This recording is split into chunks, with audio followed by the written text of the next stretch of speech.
Mga balitang gigising sa inyong pagkakahimbing.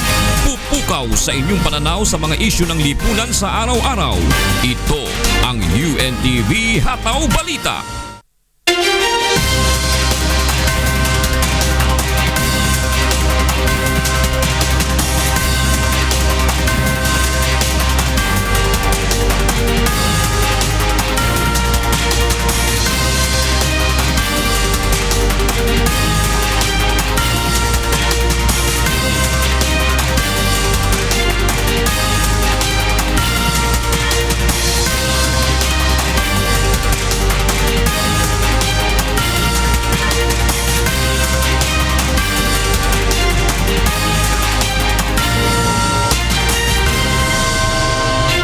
Good morning, Rina.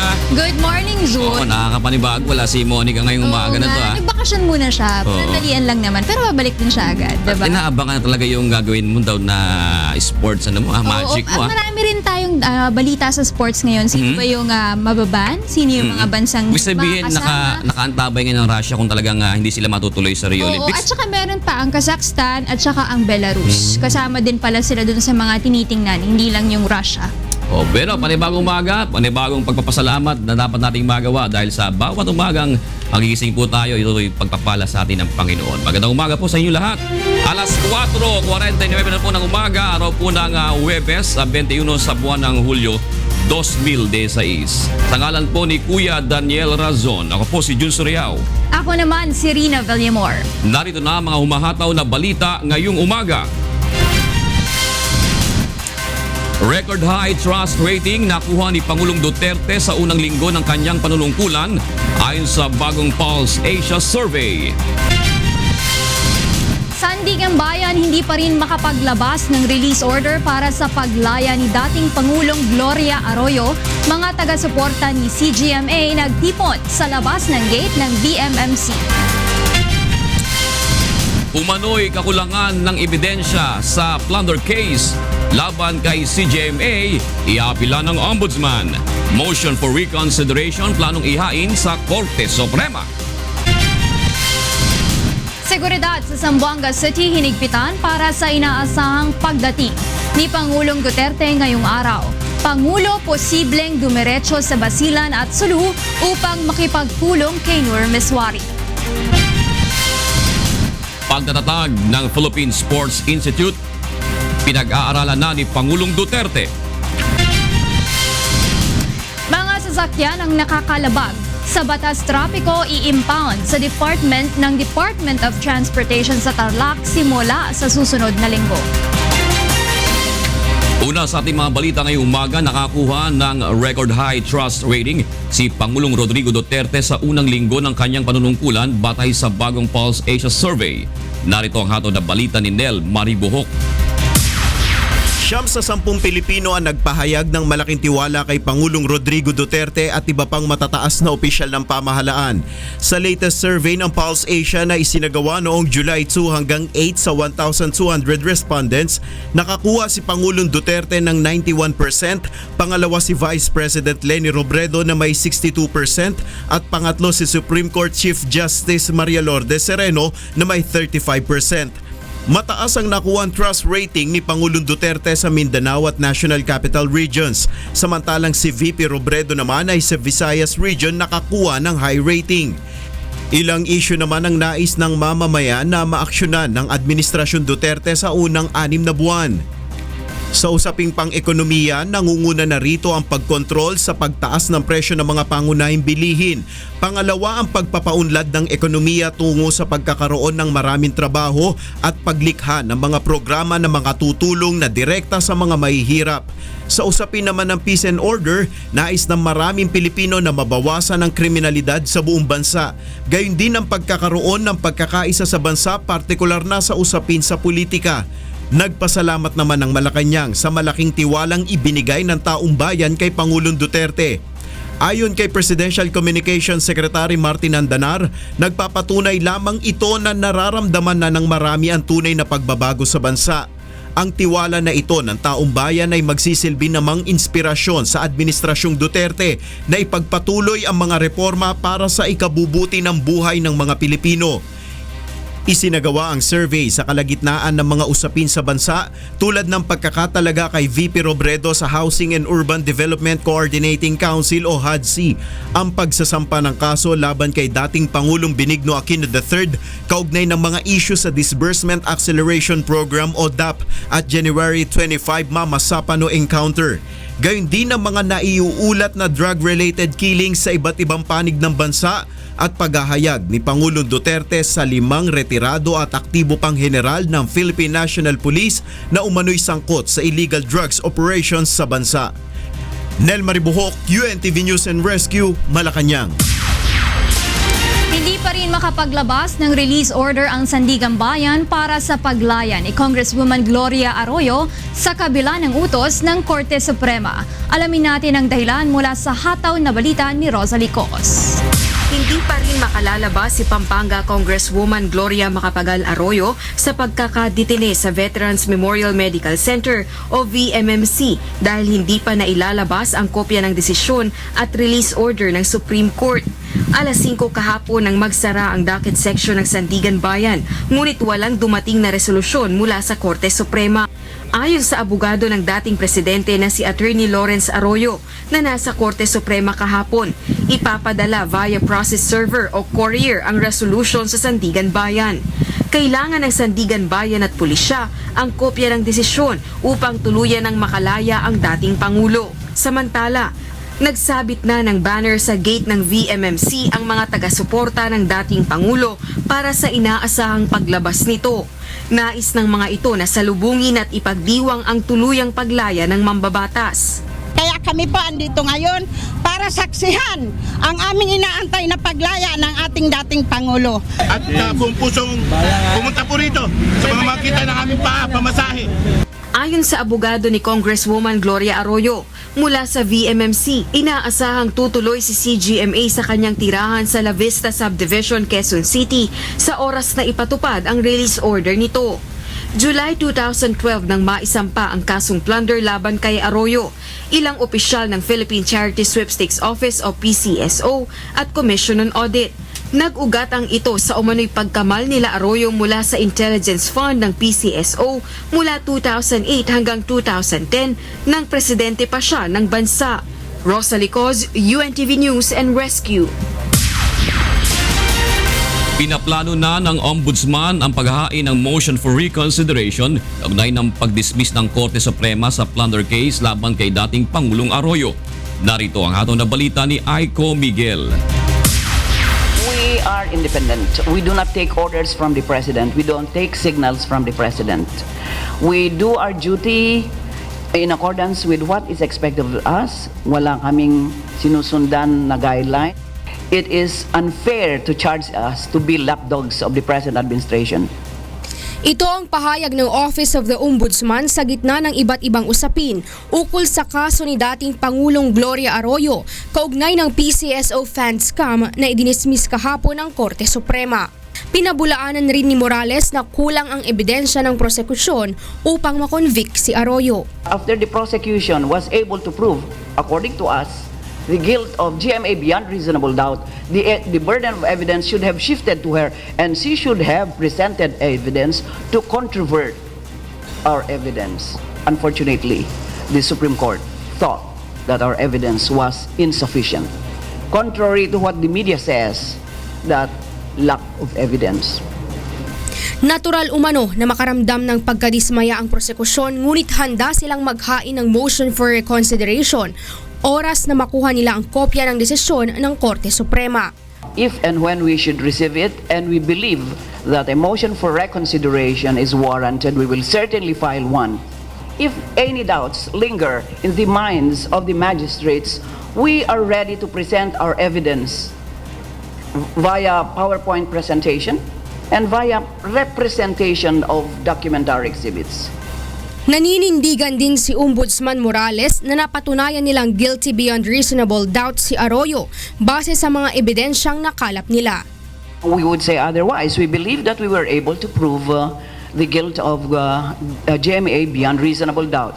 Aiko Miguel, UNTV News and Rescue, Office of the Ombudsman. Sa iba pang ibang balita, nais ng pamahalaan na lalo pang malinang ang kakayahan ng mga atletang Pilipino sa pamamagitan ng pagtatag ng Philippine Sports Institute. Narito ang hataw na balita ni Yoshiko Sata. Pinaplano na ngayon ni Pangulong Rodrigo Duterte at Philippine Sports Commission Chairman William Butch Ramirez ang pagpapatayo ng Philippine Sports Institute upang magkaroon ng athlete development sa bansa. Ayon kay PSC Chairman Ramirez, nagsimula ng mangalap ng mga datos ang komisyon ngayong buwan upang maidetalye sa Agosto ang master plan ng Sports Institute.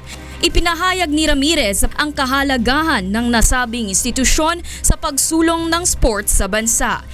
I strongly believe that for as long as the Philippine sports will not have a sports institute na magtuturo ng mga coaches, magbibigay ng sports science, sports psychology at saka mag-identify ng talent, maging pangarap lang yung Olympic gold. Dagdag pa ni Ramirez, makatutulong din sa sports development ang mga corporate at private sector gaya ng UNTV.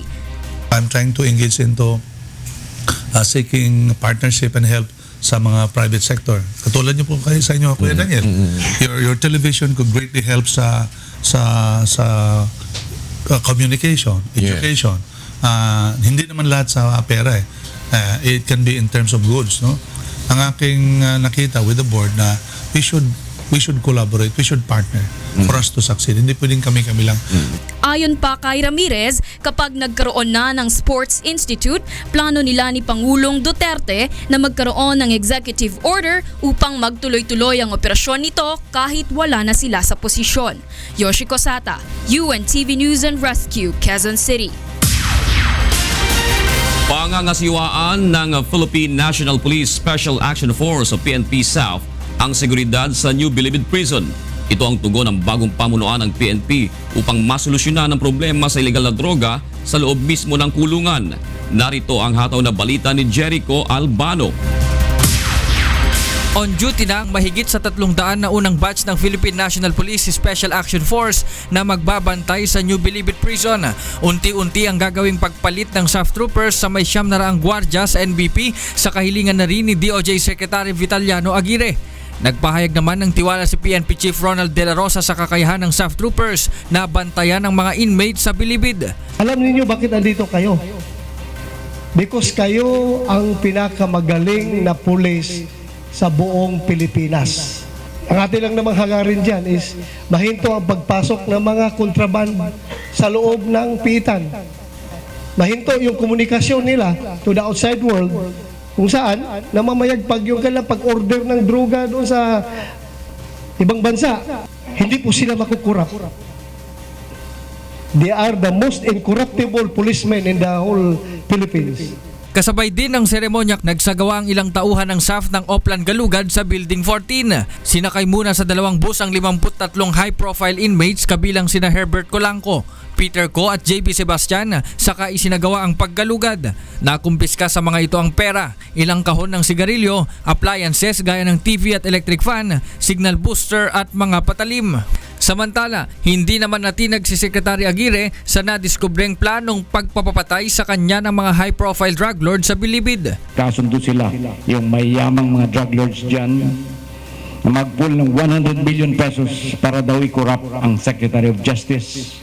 At kung hindi makukurap ang Secretary of Justice, ay i-liquidate na lamang ang Secretary of Justice at sila po ay mayroong kontrata na 50 million pesos for my head. Yan po ay tinanggap na ng isa rin sa mga inmates dyan sa Building 14. Una nang napaulat ang 1 bilyong pisong patong sa ulo ni na Pangulong Rodrigo Duterte at De La Rosa dahil sa kampanya ng mga ito laban sa illegal na droga. Jericho Albano, UNTV News and Rescue, Muntinlupa City. Umakyat na sa mahigit 100,000 mga drug personalities ang voluntaryong sumuko sa mga otoridad bunsod ng pinaigting na kampanya ng PNP laban sa operasyon ng ilegal na droga sa bansa. Mahigit 2,000 naman ang mga suspect o drug suspect ang naaresto ng mga pulis, mahigit 200 sa mga ito ang napapatay. Tinatayang nasa 60,000 bahay na rin ang nakatok sa tuloy-tuloy na operasyon ng Oplan Tokhang. Kumpiyansa si PNP Chief Ronald Bato de la Rosa na patuloy pang madaragdagan ang bilang na ito at mareresolba ang problema sa loob ng 6 na buwang deadline. Sa iba pang balita, nagbabala ang Department of Health sa publiko laban sa mabilis na pagtaas ng kaso ng Human Immunodeficiency Virus o HIV sa bansa na umaabot ng 25 kada araw. Narito ang hataw na balita ni Jeneline Gakit. Naaalarma na ang Department of Health sa mabilis na pagtaas ng kaso ng HIV o Human Immunodeficiency Virus sa bansa. Sa monitoring ng DOH, sa unang bahagi pa lamang ng 2016 ay 25 na kada araw ang natatalang kaso ng HIV na mas mataas kumpara sa 17 kada araw noong 2014, 4 noong 2010 at 1 noong 2008.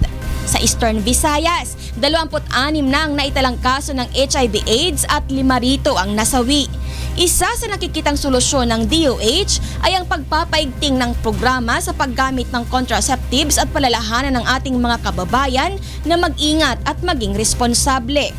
I have directed our regional directors to implement or improve the condom use in this country, because that is how Thailand and other countries in Southeast Asia were able to bring down the epidemic in their country. Naniniwala rin ang DOH na tumaas ang kaso dahil ngayon lang nagpapasuri ang ibang biktima dahil sa isinasagawa nilang HIV awareness program. Hinikayat naman ng DOH ang mga nagpositibo sa HIV na huwag magkatubiling kumonsulta sa DOH upang mabigyan ng payo. Sa Eastern Visayas, maaari silang lumapit sa Eastern Visayas Regional Medical Center habang ongoing na rin ang training ng health personnel na maa-assign sa itatayong HIV/AIDS treatment hub sa Biliran, Southern Leyte at Burungan. Jeneline Gakit, UNTV News and Rescue, Tacloban City.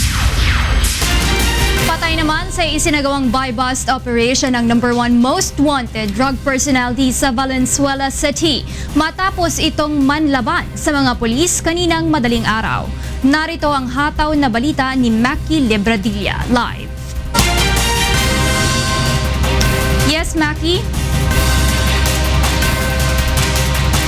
Good morning Rina, good morning Kuya at sa lahat ng ating mga kasambahay. Dead on the spot itong number 1 most wanted drug personality dito sa Valenzuela City na si Henry Francisco o mas kilala sa lugar bilang alias Aba na umano'y nanlaban sa mga pulis sa barangay Bagbagin pasado alas 12 kaninang madaling araw. Ayon kay Valenzuela Police Chief Inspector Ronaldo Mendoza, nagsagawa ng buy-bust operation ng mga pulis para sa entrapment sa suspect. Subalit nang matunugan nito na pulis ang kanyang katransaksyon ay bumunot ito ng baril kaya naman agad siyang pinaputukan ng mga pulis. Nagtangka pa niyang sumuko ang suspect sa headquarters noong nakaraang linggo, subalit hindi ito tumuloy. Nagtamo ang suspect ng mga tama sa ulo at katawan na siya nitong ikinamatay. Na-recover din sa crime scene ang ilang pakete ng shabu at 38 kalibre ng baril. Pangunahin ang parokyano ng suspect ang mga residente sa lugar kaya naman magandang implikasyon din ito sa pagbaba ng illegal na droga sa barangay ng Bagbagin. Yan mo ng latest, balik sa Rina. Maraming salamat sa iyo, Mackie Libradilla, mula dyan sa may Valenzuela City. Nasawi sa buy-bust operation na nauwi sa engkwentro ang dalawang hinihinalang tulak ng droga sa Tondo. Isa sa mga sospek na nag-awol na pulis Maynila. Narito ang hataw na balita ni Benedict Galasan live. Good morning, Benedict. Yes, good morning June, good morning Kuya Daniel at good morning sa ating mga kasambahay. Sunod-sunod na putok ng baril ang umalingaw-ngaw sa isang residential area sa Tondo, Manila. Kasunod ng nakita ang bangkay ng dalawa sa umano'y notorious na tulak ng droga. Dead on the spot ang dalawang umano'y notorious na tulak ng illegal na droga matapos umanong manlaban sa ikinasang buy-bust operation sa temporary housing Vitas, Tondo, Manila pasado alas 2 kaninang madaling araw. Kinilala ang mga suspect na sina PO3 Bobby Orit na awol at dati ring pulis Maynila na siyang pangunahing tulak ng droga sa lugar at ang nagsisilbing runner niya na si alias Cuba. Ayon kay Police Superintendent Redentor Ulsano, ang hepe ng Manila Police District Station 1, matagal na nilang minamanmanan ang operasyon ng dalawa at kasama din sa drug watch list si PO3 Orit. Pinarelieve niya raw si Orit dahil sa intelligence report na sangkot nga ito sa drug pushing. Dahil kilala ng napatay na suspect ang mga pulis, madali umanong nakatataka sa mga nauuna pang operasyon. Kaya isang bagong assign na pulis ang nagsilbing buyer sa dalawang suspect. Subalit nang mapansin umano ni PO3 Orit na may nakabukol sa likod ng nakasibilyang pulis, dito na bumunot ng baril at pinaputukan ang pulis. Nakipagpalitan ng putok na nagresulta naman sa pagkakasawi ng dalawang suspected pusher. Wala namang nasaktan sa panig ng mga otoridad. Samantala, June, ayon kay Superintendent Ulsano, hindi raw kasama ang dalawa sa sumuko sa isinasagawa nilang Oplan Tukhang bago pa dumating ang Duterte administration. Nating balita, balik sa iyo, June. Maraming salamat, Benedict Galasan, nagulat mula sa Maynila.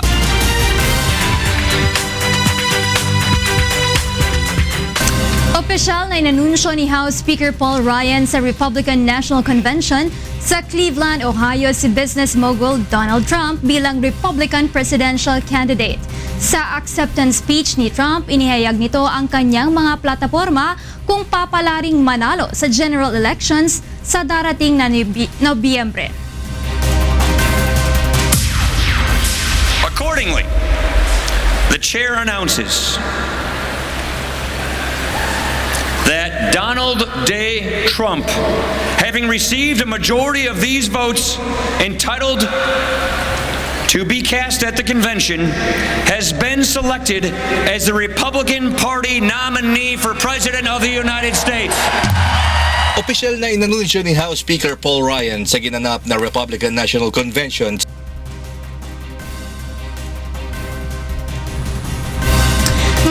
Inaasahang darating sa Cleveland si Trump kasama ang kanyang napiling Vice President na si Indiana Governor Mike Pence para sa kanilang party address. Samantala sa Lunes, idaraos naman ng Democrats ang convention nito sa Philadelphia upang opisyal na ihayag si former Secretary of State Hillary Clinton bilang kandidato ng kanilang partido.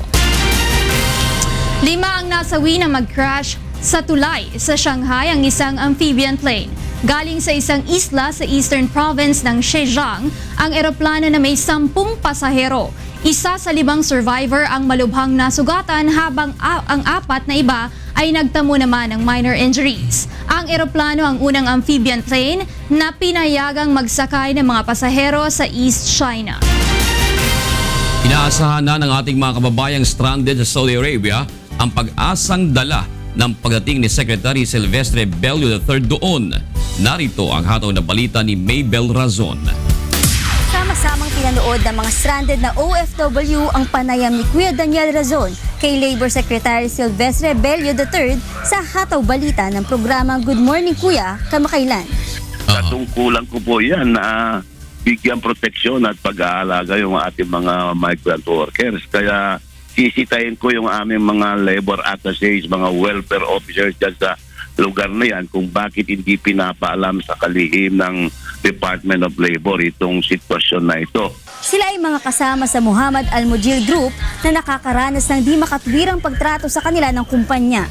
Tuwa at pag-asa ang hatid ng nasabing panayam sa kanila lalo pa at halos magdadalawang taon na silang naghihintay na matulungan ng pamahalaan upang makauwi na sa Pilipinas. Nung nabalitaan po namin na parating po yung ating sekretary, si Mr. Bilo, nagkakaroon po kami ng katuwaan sa aming puso. At bukas darating po siya. Yung pangako na narinig namin sa telebisyon nung siya ay in-interview sa UNTV, sana magkaroon ng katuparan. Sa pagdating ni Secretary Bello dito sa bansa, inaasahan nila mabibigyan agad ng pansin ang kanilang problema at mapapadali ang proseso ng pagpapauwi sa kanila. Sana po, mahal na Secretary, sa inyong pagpunta rito ay mabigyan ninyo ng pansin o kung hindi man ay mai-prioritize ang amin po sanang kahilingan sa inyo. Nais po namin sana na sa lalong madaling panahon ay magkaroon ng resulta. Hindi pa man ay nagpapasalamat na sila sa pamahalaan dahil kahit papaano ay magkakaroon na ng linaw ang kanilang sitwasyon. Maraming salamat po, Secretary Bilo at sa ating mahal ng Pangulong Rodrigo Duterte.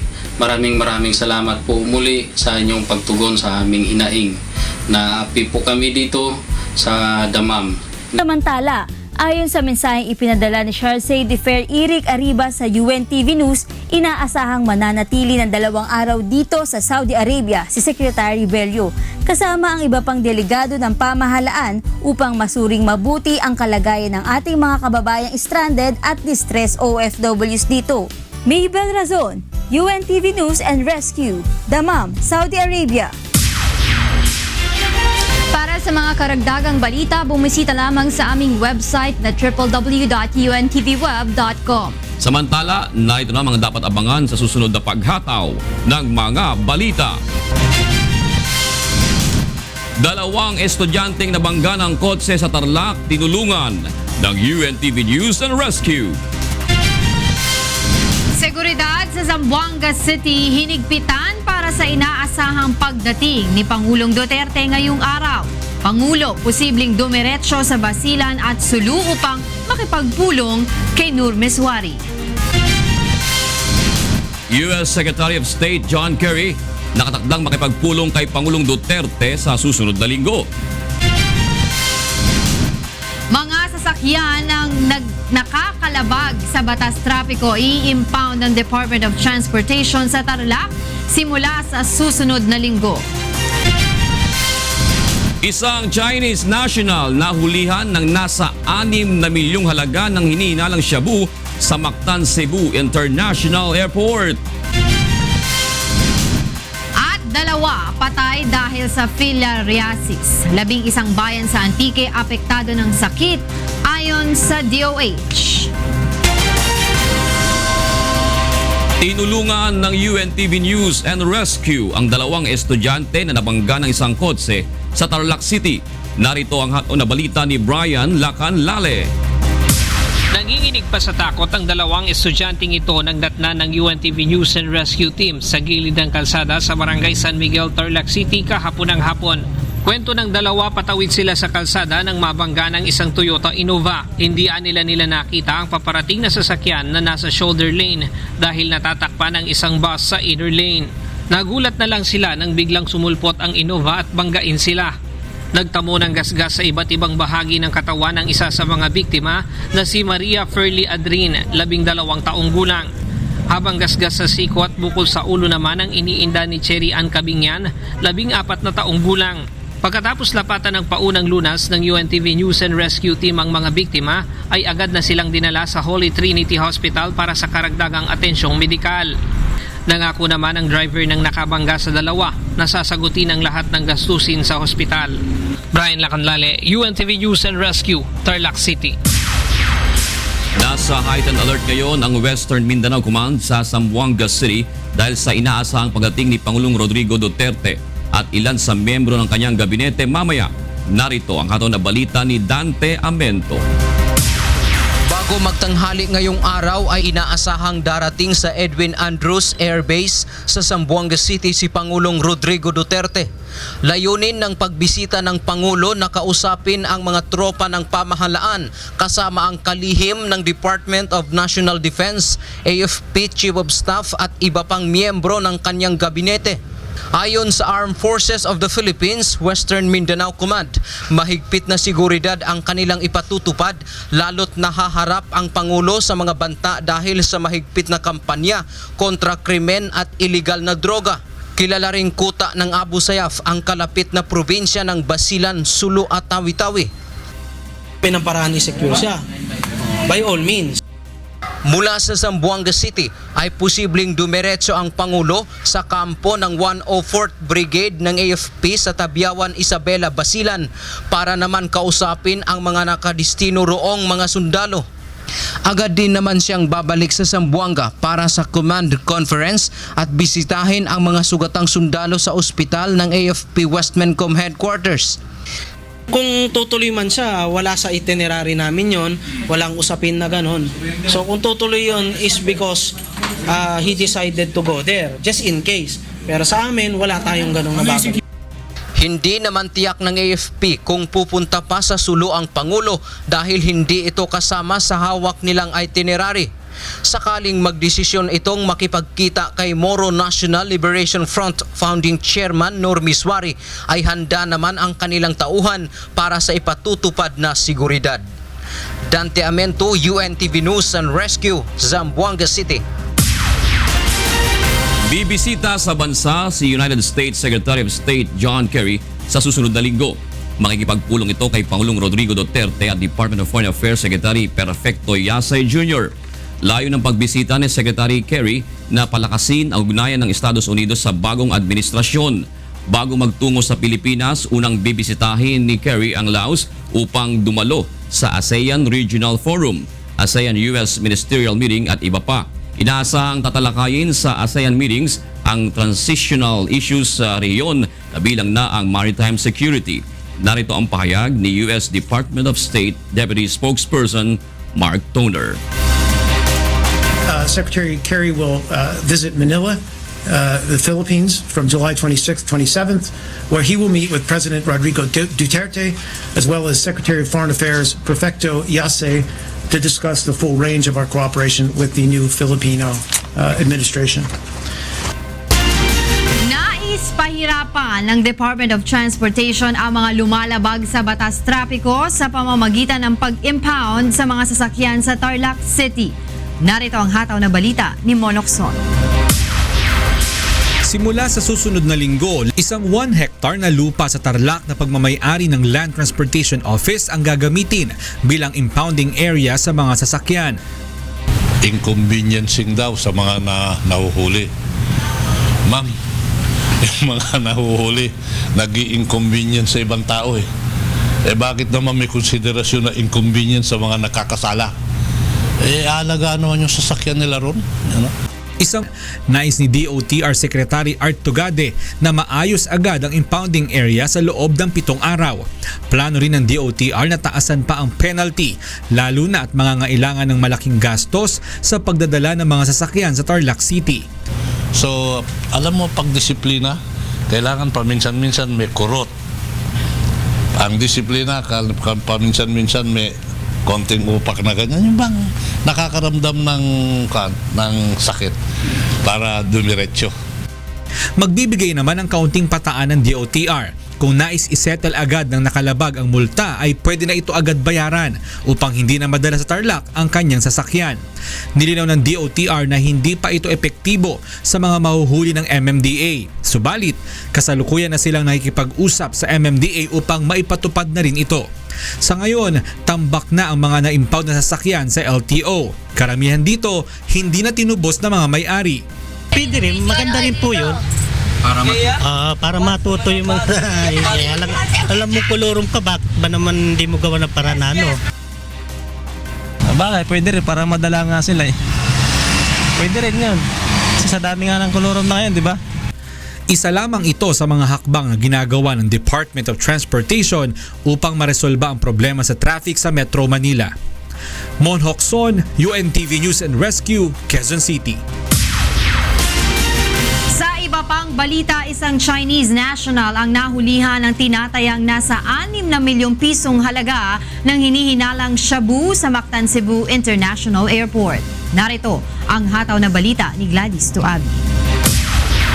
Inaresto ng Customs Police sa Mactan, Cebu International Airport ang isang babaeng Chinese national matapos itong mahulihan ng mahigit 4 na kilong hinihinalang shabu kahapon. Kinilala ang suspect na si Zhu Liming, 27 taong gulang. Ayon sa mga otoridad, mula sa Xiamen, China ang suspect at dumating sa Cebu pasado alas 11 ng tanghali.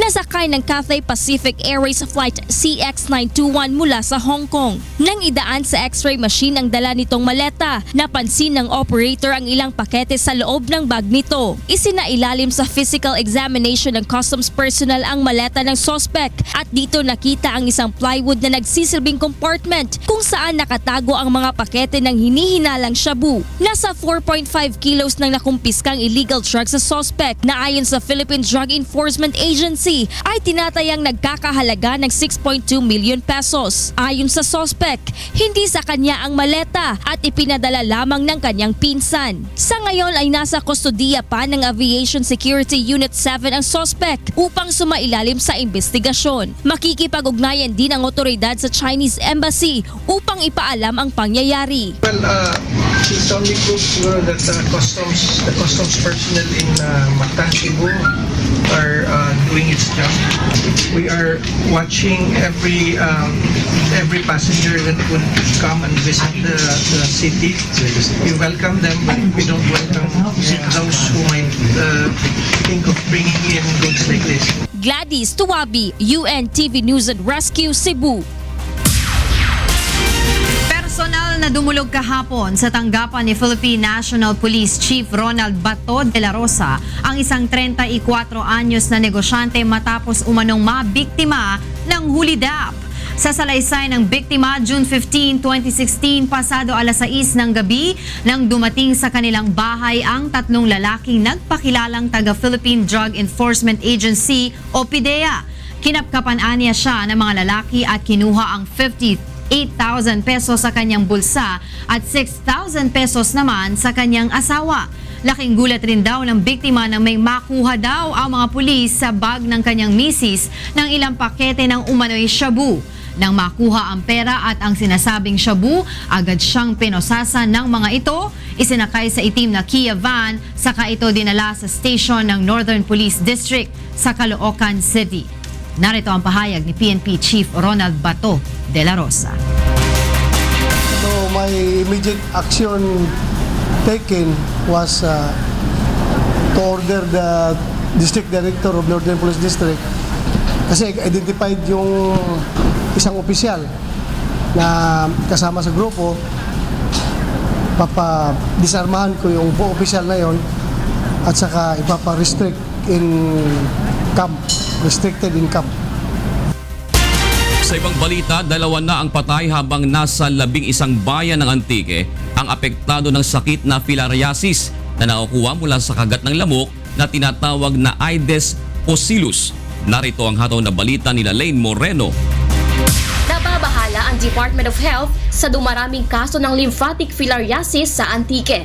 Sa kanilang tala, 29 na ang napaulat na kaso sa 11 bayan ng Antique at 2 sa mga ito ang nasawi. Ang sakit na lymphatic filariasis ay nakukuha mula sa kagat ng lamok na Aedes pusellus na carrier ng microfilaria parasite. Kabilang sa mga sintomas nito ay elephantiasis o paglaki ng ilang bahagi ng katawan kung saan naiipon ng parasite, particular na sa lymph vessels. Tiil gid laban makita kamot no, suso, mga kamot, bihol ng kamot arm, tapos ang tiil, tapos ang ila no ng male genital no, ang ila kung sa ano pang itlog nila no. Gayunman, hindi agad lumilitaw ang sintomas ng sakit kaya hindi agad nalalaman ng isang tao na mayroon na pala siyang filariasis. So it will take na mga 10 years ka makita mugit ang deformity, ang disability.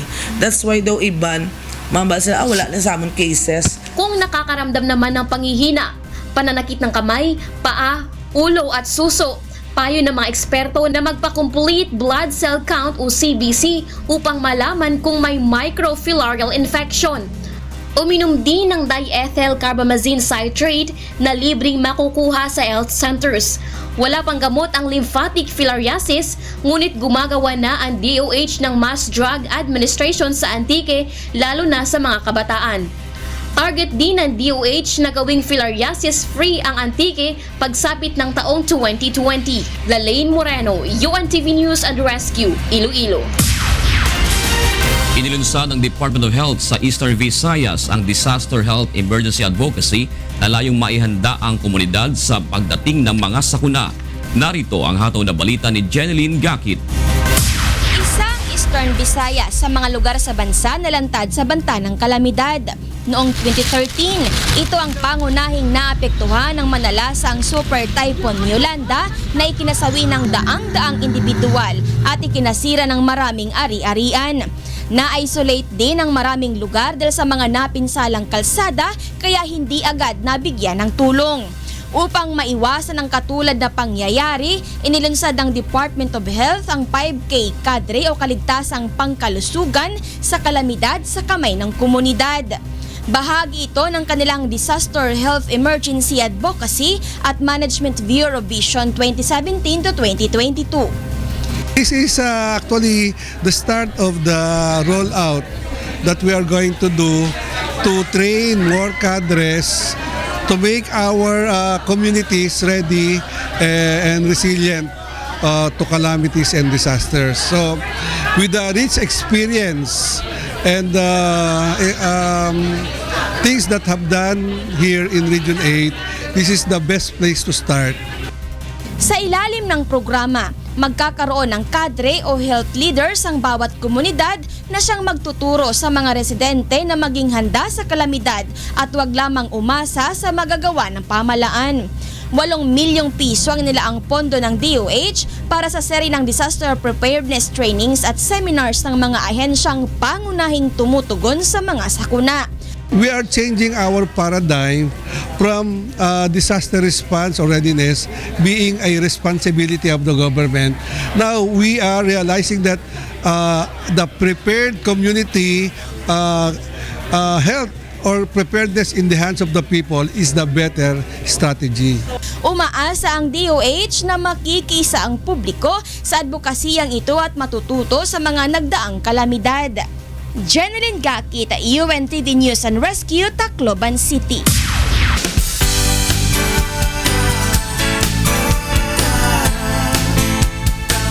Isa na namang overseas Filipino worker sa Dubai ang natulungan ng UNTV matapos masunugan ng mga dokumento. Narito ang hataw na balita ni Jeffrey Reyes.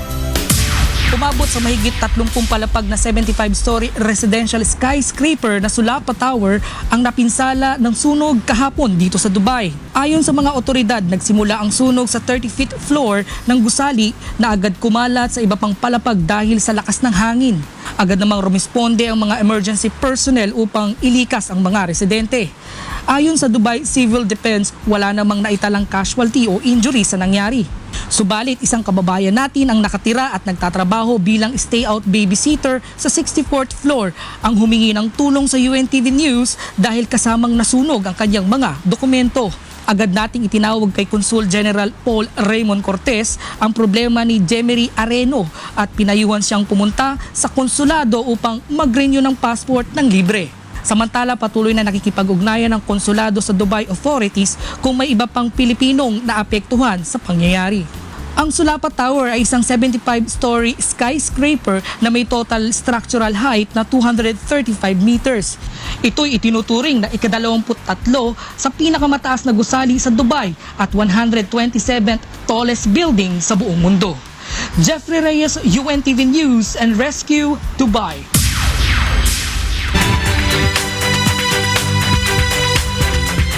Inako ng isa sa mga staff writer ni Republican presidential nominee Donald Trump ang responsibilidad sa Melania speech controversy. Ayon sa inilabas na statement ni Melanie McIvler, sinabi nito na bukod sa mensaheng nais ipaabot sa publiko, napag-usapan rin nila ni Melania Trump habang ginagawa ang speech ay ang mga taong naging inspirasyon niya, kabilang na si US First Lady Michelle Obama. Sa isang phone conversation, binasa niya sa kanya ni Melania ang ilang bahagi ng speech ng US First Lady na isinulat niya habang gumagawa ng draft ng magiging talumpati ni Trump. Ang naturang bahagi ng speech ni Michelle Obama ay nakasama sa naisubmit niyang final speech. Humingi ito ng paumanhin at sinabing nagpasa na rin siya ng kanyang resignation kay Trump ngunit hindi ito tinanggap. Humingi ng tawad sa kanyang mga kababayan si Mexican President Enrique Peña Nieto. Kaugnay ito ng iskandalong kinasangkutan ng kanyang pamilya matapos na bumili ang kanyang asawa ng milyong halaga ng luxury home sa isang government contractor noong 2014. Bagamat napatunayan sa isang government-led investigation na walang nalabag sa batas, sa insidente minabuti pa rin ni Peña Nieto na humingi ng paumanhin. Narito ang pahayag ni Mexican President Enrique Peña Nieto. This error affected my family, damaged the presidency, and hurt confidence in the government. I reiterate the feelings of Mexicans. I understand it completely. For this reason, with all humility, I ask for your forgiveness. I reiterate my sincere and profound apology for the offense and indignation I have caused you. Kasabay nito ay nilagdaan ni Peña Nieto ang anti-graft law.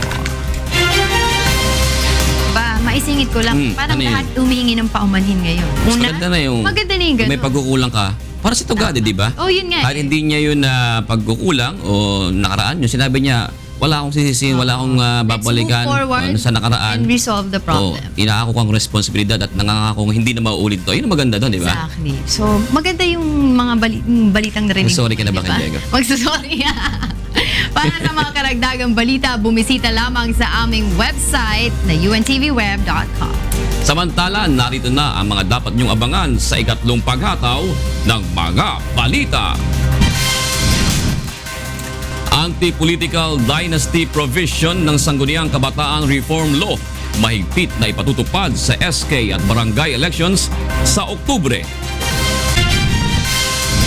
Seguridad sa Zamboanga City hinigpitan para sa inaasahang pagdating ni Pangulong Rodrigo Duterte ngayong araw. Kampanya laban sa hepatitis mas pinaigting kasabay ng pagdiriwang ng National Hepatitis Day.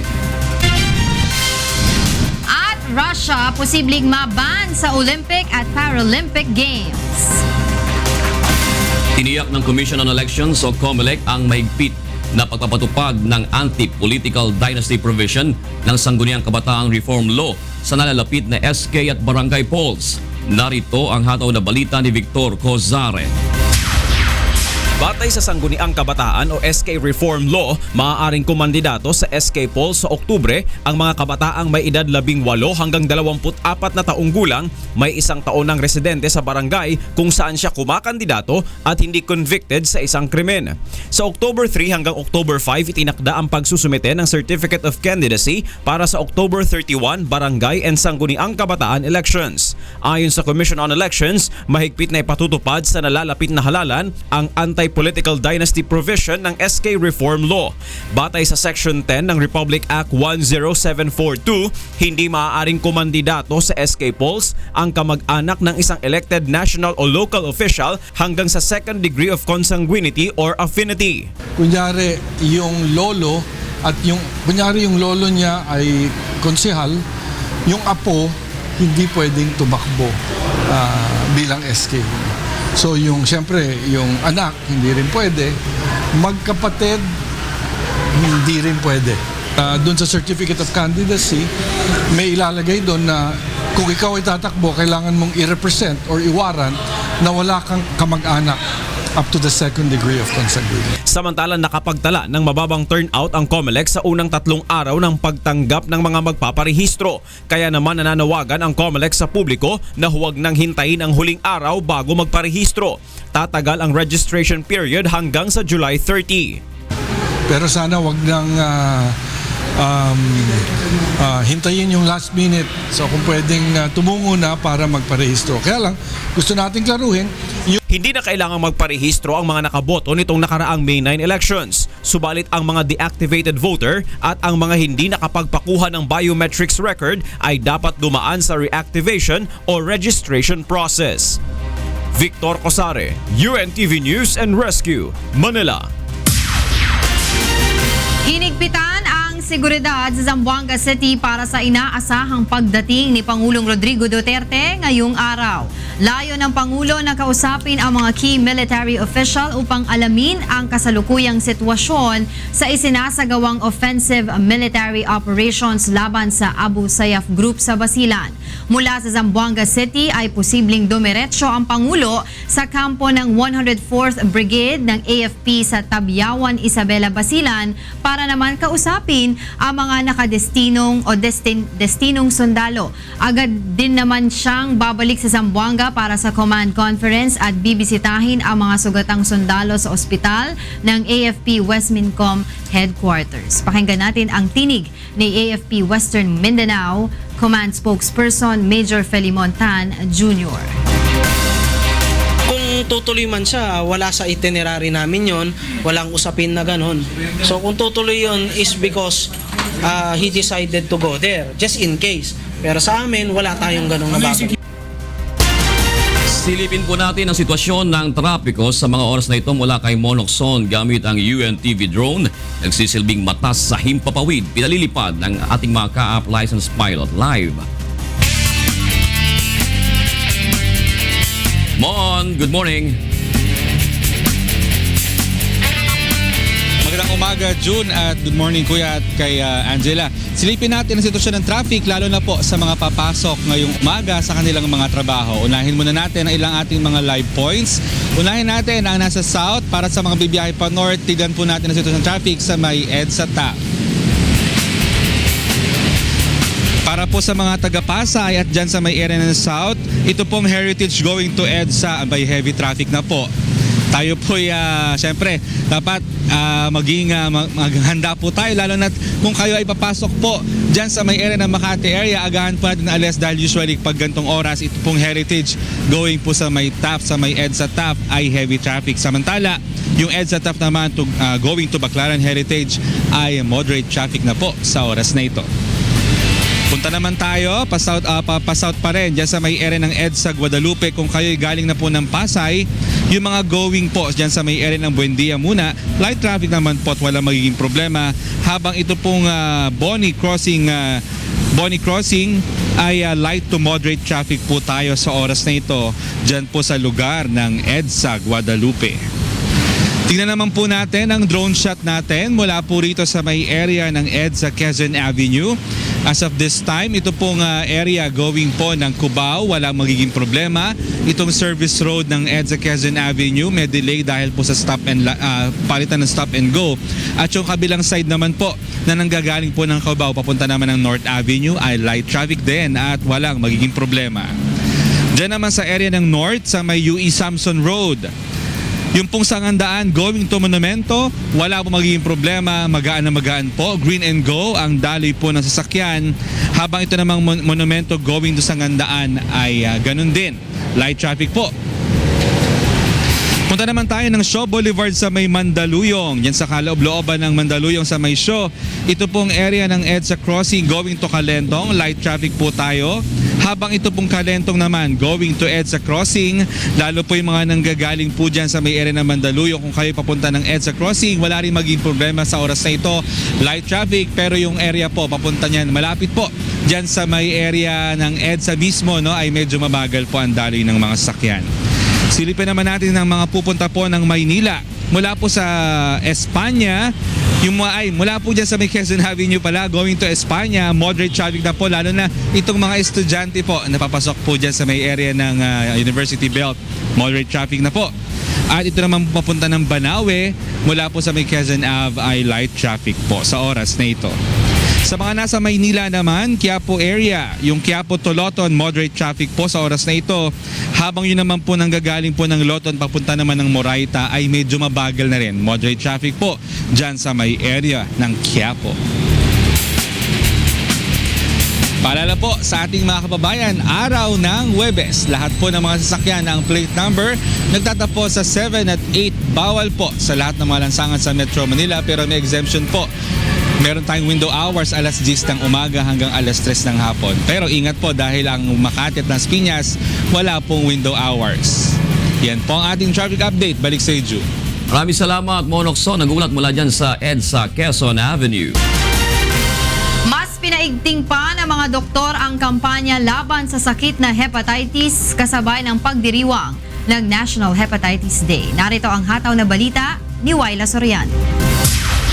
Ayon sa datos ng World Health Organization o WHO, nasa 600,000 kada taon ang namamatay dahil sa hepatitis. Kaya naman kasabay ng pagdiriwang ng National Hepatitis Day ay inlunsad ng Manila Medical Center ang mas pinaigting na kampanya kontra hepatitis. Ang Pilipinas po ay isa sa pinaka-endemic area, highly endemic area in Asia. 1 out of 8 Filipinos po is merong hepatitis B infection. So gusto namin ipalawak yung kaalaman ng ating mga kababayan dahil ito po ay nasusugpo naman po sa pamamagitan ng bakuna. Kabilang sa mga sintomas ng pagkakaroon ng hepatitis ay ang labis na pagkapagod, pagkahilo, pagsusuka, pananakit ng kanang bahagi ng tadyang at pagbagsak ng timbang. Kikitaan din ng jaundice o paninilaw ng balat at mata. Ngunit paglilinaw ng mga doktor, hindi lahat ng paninilaw ay sanhi ng hepatitis. Ganon din. So, hindi lahat ng naninilaw ang ibig sabihin hepatitis na. Maraming ibang dahilan pa rin ng paninilaw ng isang tao. Maaaring bato sa abdo, na bumara, po pwede rin mag-cause ng paninilaw yon, no? Payo ng mga doktor upang makaiwas sa sakit, ugaliing magsabon at maghugas ng kamay. Tiyakin na malinis ang pagkain at inumin. Iwasan ang pagkain ng mga hilaw o half-cooked at magpabakuna. Kaugnay nito, isang libreng bakuna laban sa hepatitis ang ipagkakaloob kalinsabay ng World Hepatitis Day sa July 28 sa East Avenue Medical Center. Babakunahan po namin lahat ng newborns because lahat po ng ating mga bata kahit pinanganak sa mga nanay na may hepatitis B is pwede pa rin po nating maisalba na maging isang bagong carrier. Kadalasan hindi kaagad nakikitaan ng sintomas ang sakit na hepatitis. Bigla na lamang itong lumulubha o nagiging sanhi ng agarang kamatayan. Kaya naman binabansagan ito na the silent killer. Ngunit sa pagkakaroon natin ng kaalaman sa mga ganitong uri ng sakit, maaari natin itong maiwasan o maagapan.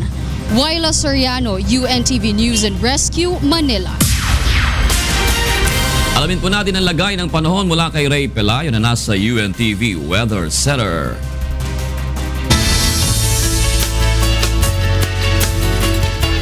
Ray, hindi umulan ngayon, kaninang madaling araw, pero nung isang araw, umulan.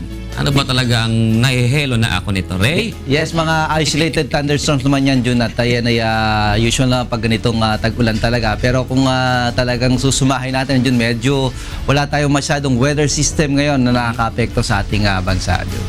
Okay, ibigay mo na ang magiging lagay ng panahon, Ray, sa maghapon.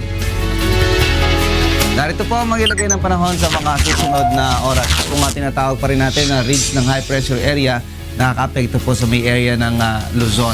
Sa forecast po ng Pag-asa, ang area po ng Metro Manila at malaking bahagi ng Luzon ay makakaranas po ng partly cloudy to cloudy skies at may mga chance na magkakaroon naman ng isolated rain showers and thunderstorms lalo na pagdating po ng hapon o kaya po ay sa gabi. Sa Science Garden sa Quezon City, maaari pong umabot sa 33 degrees Celsius ang maximum temperature ngayong araw, gayon din sa may Puerto Princesa City sa Palawan. Sa Tuigaraw, 36, Baguio po 16 to 23 degrees Celsius.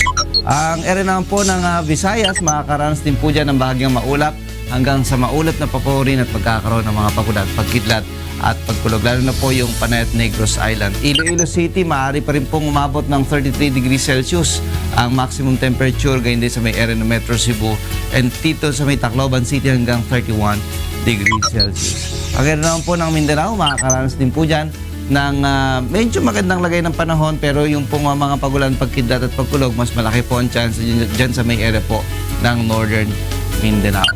Ang temperatura na maaari pong maitala sa Cagayan de Oro City, 33 degrees Celsius, gayon din sa Metro Davao at sa may area po ng Zamboanga City, maaari pong pumalo ng 31 degrees Celsius. Ang ating pong sunrise,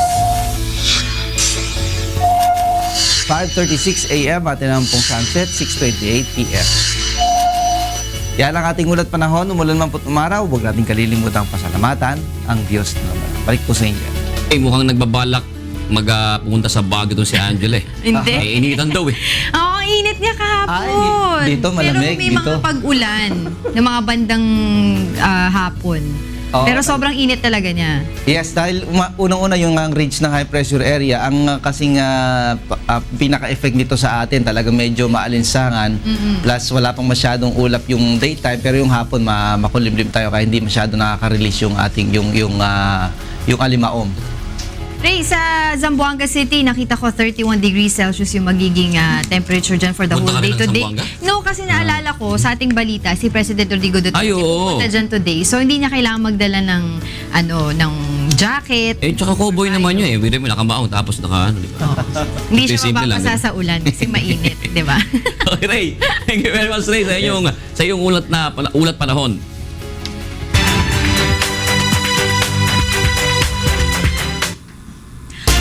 Sundalo ang patay at 6 ang sugatan sa naganap na pagsabog sa Aden, Yemen. Ayon sa mga otoridad, isang explosive vest ang pinasabog ng suicide bomber sa Port City kung saan naroroon ang mga sundalo. Inako naman ng Islamic State na sila ang nasa likod ng pagsabog. Samantala, si Rina para sa mundo ng palakasan.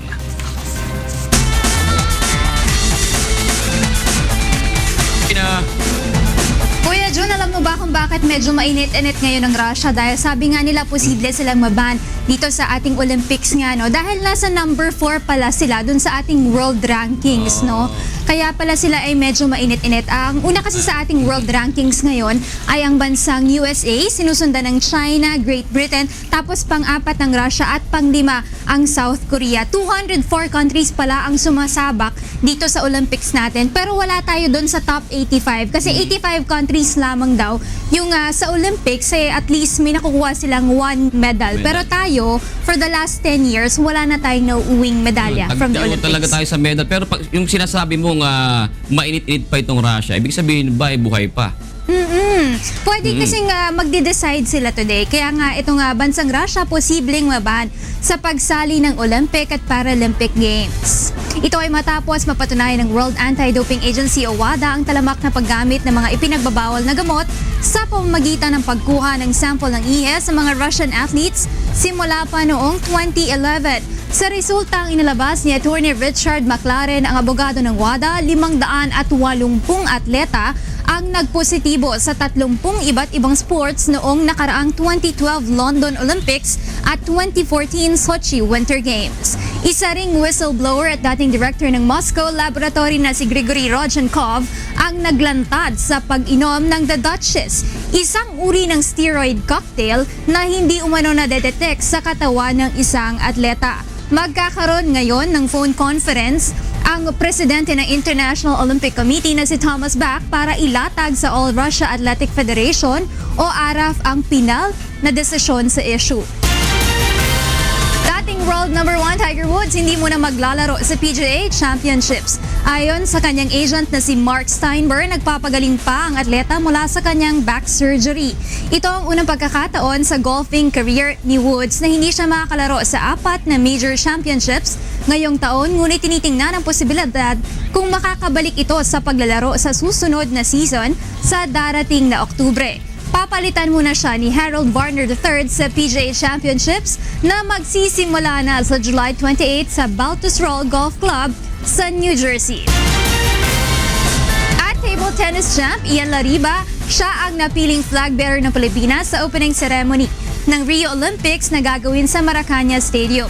Ito ang unang pagkakataon ng 23 anyos na manlalaro na mapabilang sa Philippine delegation. Nagulat umano si Ian nang ito ay i-anunsyo ni Philippine Olympic Committee President Jose Piping Cuangco at laking pasasalamat ito sa pagtitiwala na ibinigay sa kanya para kumatawan sa ating bansa. Ang unang laro ni Lariba ay sa August 6 alas 9 ng umaga sa Rio. Yan Kuya Jun, sana nga ay makakuha tayo ng at least 1 medal dito sa ating Olympics. At alam nyo ba, si Ian Lariba, yung ating magiging flag bearer, hindi pala table tennis ang unang sport niyan. Siya ay naglaro muna ng badminton bago siya lumipat sa table tennis. May net din. Meron din palang net. Tsaka ginaganon pa din. Meron din raketa. Good luck at nakaka-excite. Diba? Okay. Thank you, Rina. Thank you.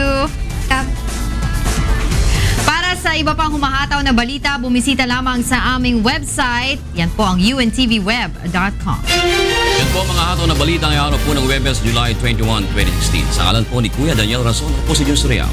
Ako naman po si Angela Lagunzad. Susunod na po ang programang Bawal ang Pikon. Get it straight with Daniel Razon.